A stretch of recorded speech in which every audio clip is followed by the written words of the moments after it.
homemade chicken mushroom pies. So we're picking up right where we left off with our homemade puff pastry. If you haven't seen how to make it from scratch, I shared that in the previous video, so please make sure you check it out. Now let's get into the chicken mushroom filling and start assembling the pies. So this is one of my go-to recipes when I want to make a chicken mushroom filling that is very quick and easy and also uses leftover chicken. Start by heating a pan over medium heat and then add some oil and saute some diced onions. Cook the onions until soft. Once the onions are soft and translucent, you're going to add sliced mushrooms. So I used bella mushrooms, but if you don't have bella mushrooms, you can use any of your favorite mushrooms, or you can also use button mushrooms.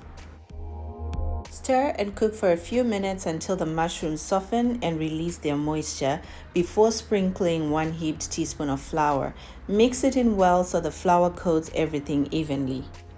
Slowly pour in 1 cup of warm milk while stirring continuously. Keep stirring until the sauce comes together, smooth and creamy.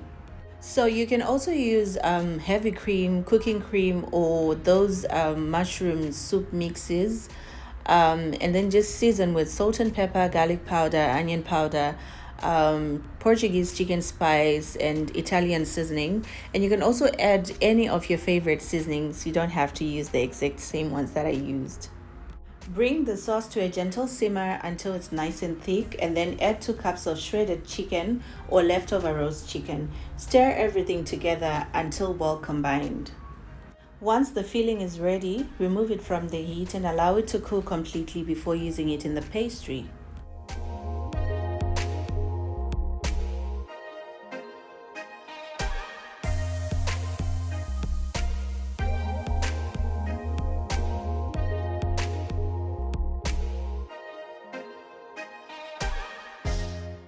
And now you're ready to make the pies. So I'll be using the puff pastry that I made the other day, and it came out perfectly and has got beautiful layers. And I do understand that sometimes you don't have time to make puff pastry, so just use store-bought puff pastry and make the filling. The filling is the same, and you just roll the dough the same way that I'm doing now, and then you cut it out.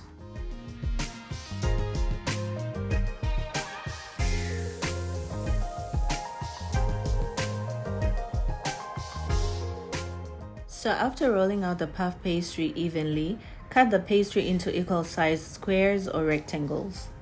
Now I wanted to make large pies, so I cut it into 6, but if you want to make smaller ones, you can cut it into 8. So I'm going to show you how thick these pies were. The thicker the dough is, the more layers it's going to have when it puffs up.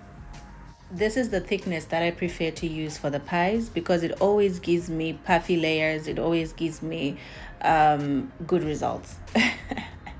And now it's time to fill up the puff pastry with the chicken filling. And you know what, guys? I firmly believe that if you're making a meat pie, then you have to put the meat. I don't like empty pies. I like a lot of meat in my pies, so I put as much as I can without filling it too much, obviously. Otherwise, it's going to ooze out and it's going to be difficult to seal the edges. So just seal the edges at first with your fingers, and then you're going to follow through with a fork to give it that pie look.